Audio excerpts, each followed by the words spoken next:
মালয়েশিয়াতে যারা প্রথমবারের মতো যাচ্ছেন তাদের জন্য কিছু কথা আজকের এই ভিডিওতে শেয়ার করব, যেটা না করলেই না। তো যারা মালয়েশিয়াতে যাচ্ছেন বা যাবেন, প্ল্যানিং আছে, তো এই ভিডিওটা একদমই স্কিপ করবেন না, ঠিক আছে? তো প্রথম বলতেছি, যারা কিনা ফ্যামিলি যাবেন তারা একদমই কোনো নিশ্চিন্তে চলে যাবেন, তাদের কোনো ধরনের বেশি একটা প্রবলেম হয় না। কিন্তু যারা সিঙ্গেল যাবেন তাদের কিন্তু অনেক বেশি সমস্যা হয়। তো বাংলাদেশে ইমিগ্রেশনে আমাদের হোটেল বুকিং দেখতে চাইছে, রিটার্ন টিকিট দেখতে চাইছে, ভিসা দেখতে চাইছে, পাসপোর্ট চেক করছে, তো অনেক কিছুই আমাদের অনেকক্ষণ দাঁড়া করে রাখছে ফ্যামিলি। তারপরও সেক্ষেত্রে যদি আপনি একা যান বা শুধু মেয়ে হন বা শুধুই ছেলে হন, যদি একা যান তাহলে কিন্তু আরো বেশি সময় লাগবে এবং আপনি কি করেন, কেন যাচ্ছেন, এরকম অনেক ধরনের কথা বলে। আমার চোখের সামনে যেটা করছে সেটাই বলতেছি। তো এদিক দিয়ে আলহামদুলিল্লাহ আমাদের ইমিগ্রেশন শেষ করে এখন প্লেনে উঠে যেতেছি, আর আমরা মালয়েশিয়া এয়ারলাইন্সে গেছি।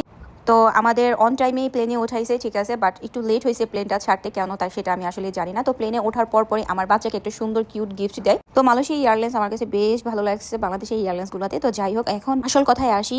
মালয়েশিয়া ইমিগ্রেশনে বেশিরভাগ মানুষকে রিটার্ন পাঠায় দেয়, মানে ঢুকতে দেয় না মালয়েশিয়াতে। কেন ঢুকতে দেয় না সেটা হচ্ছে, বাঙালিরা মালয়েশিয়াতে যদি একবার ঢুকে তাহলে তারা আর যাইতে চায় না, চূড়াইভাবে মালয়েশিয়াতে থাইকা যায়। এর জন্য আসলে অনেক বেশি রুলস। তো যাই হোক, তো মালয়েশিয়া এয়ারপোর্টে নামার পর বুকের হার্টবিটটা দ্বিগুণ বাইরে গেছিল। যখন ইমিগ্রেশনের জন্য লাইনে দাঁড়াইছিলাম তখন অনেক বেশি নার্ভাস ছিলাম, কিন্তু ট্রাস্ট মি, আমাদের ফ্যামিলি, আমাদের ফেস বা আমাদের দেখা আমাদের কিছুই জিজ্ঞাসা করে নাই। জাস্ট জিজ্ঞেসে যে আপনারা কতদিন থাকবেন, রিটার্ন টিকিট আর ভিসা, এই জাস্ট তিনটা জিনিস দেখে আমাদের জাস্ট ছাইরা দিছে। কিন্তু এইখানে অনেক কাহিনী আছে।